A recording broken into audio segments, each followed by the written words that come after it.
السلام عليكم ورحمة الله وبركاته. ازيكم عاملين ايه؟ يا رب تكونوا بخير. النهارده هرجعنا لكم فيديو جديد كده، ايه لف بسيط سريع عند عند الحمام كده والقصوص والزغاليل، ونطمن عليهم ونشوف ايه اللي حصل الجديد عندهم. تعالوا نشوف بقى ايه وعملنا ايه بقى.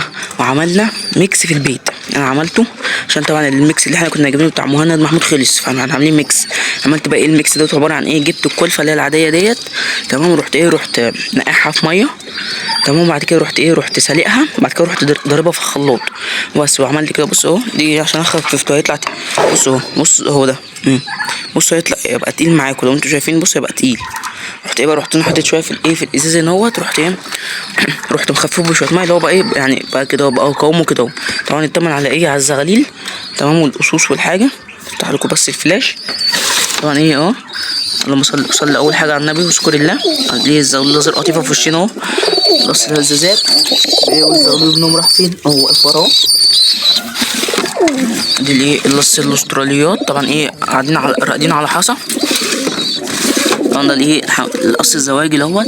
سبحان الله القص دوت، بصوا الكلفه قدامه اهي، ما بياكلش الصبح. القص دوت من ساعه ما جبته تمام ما بياكلش الصبح، اجي احط له بالليل الله اكبر بياكل. مش عارف ازاي بقى، تقريبا يعني ممكن يكون هو كان متعود عند صاحبه ياكل بالليل فعشان كده. بس انا برضه بحط له يعني كبشه الصبح كده دوت، قلت برضه عشان ايه ياكل ولا حاجه بعد ما ايه ما اخلص. القص الازرق قطيف اهوت، تمام. دي القص اللاحم اهوت. خلاص الزغاليل دي ايه قربت تتفتم خلاص، يعني ممكن اصلا لو لقيتها بتاكل لوحدها مع بابا وماما ممكن افطمها عادي. دي القص البلدي اهوت، تمام، مع مزغللينه. هنطمن ايه على الزغاليل. بسم الله. النتايه العبسيه الاسترالي، اللهم صل وسلم وبارك على محمد. طبعا الاسترالي اللي كنا ناقلينه قلنا هنسيبه هنا بس كام يوم يتعود ياكل معايا، يتعود ياكل بس معاهم عشان يعتمد على نفسه، بعد كده ايه نطيره هناك. وايه رايكم يا رجاله، نرجع الزغلول ده تاني؟ الزغلول في وشنا بياكل ده، ايه رايكم نرجعه يطير تاني، ولا اللهم صل وسلم وبارك على محمد، ولا نخلينا في دوت عشان ده بصراحه كان بيزهقنا في الدخول؟ ايه رايكم؟ ايه يعني قولوا لنا رايكم برده كده في الايه في التعليقات برده.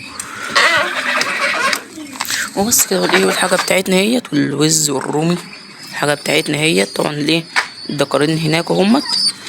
بس كده يعني ايه فيديو خفيف كده. طبعا ايه انا هاكلهم انا بقى، اللهم صل وسلم على محمد، انا هاكلهم انا بقى بالميكس دوت وكله. بس كده كان فيديو بسيط برده كده، يقولنا ايه نقول لكم ايه اللي حصل في الجديد يعني عند الحاجه.